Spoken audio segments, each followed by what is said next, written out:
Because the minds of a ni man, tofauti na akili za Mungu. it is different from the mind of the Lord. Anasema unachowaza wewe leo, So what you are thinking today, yeye alishakiwaza kabla you have already think of that hujakiwaza. before you think of it. Anasema mawazo yake ni tofauti na mwanadamu. He said thinking is different from a man.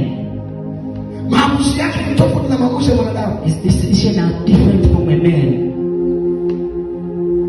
Ninakuamini wewe tu, ninakuamini wewe tu, ninakuamini wewe tu, ninakuamini wewe tu, ninakuamini wewe tu, ninakuamini wewe tu, Yesu wewe ni wewe tu, ninakuamini wewe tu. Kuna wakati ambao unakaa chumbani kwako unamwambia Mungu, There's a time you spend your room, you say the I Lord, believe in you. ninakuamini, I believe in you. ninakuamini.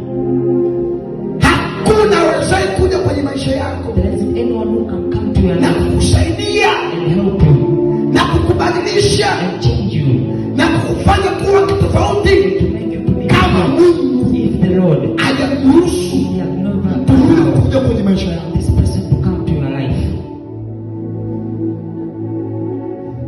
Kuna wakati ambao nilikuwa siwezi kuona ya kwamba naweza kwenda wapi, There's a time where I cannot see my direction, maisha yangu yatakuwa vipi, how my bearing for my life shall be. lakini Bwana analeta watu ambao sikuwafikiria wala kuwazania. But the Lord brought people which I've never thought of. Tegemeo lako, Your dependence, msaada wako, your helper, kimbilio la maisha you yako are running for your ni life. nani Who is He kama sio Mungu? if not God? Ni nani awezaye kusimama na kuweza kuamuru kwa bali ya baadaye yako? Who can stand up and command your Ni future? nani awezaye kuwa msaada pekee kwenye maisha yako? Who can be the only helper for your life? Ushaikukaa na kutafakari? Have you ever thought of? Ushaikukaa na kuwaza kwa bali ya kesho? Have you ever think about Ni nani tomorrow? awezaye kukufikisha siku ya kesho? Who can make you reach tomorrow? Yesu wewe ni wewe.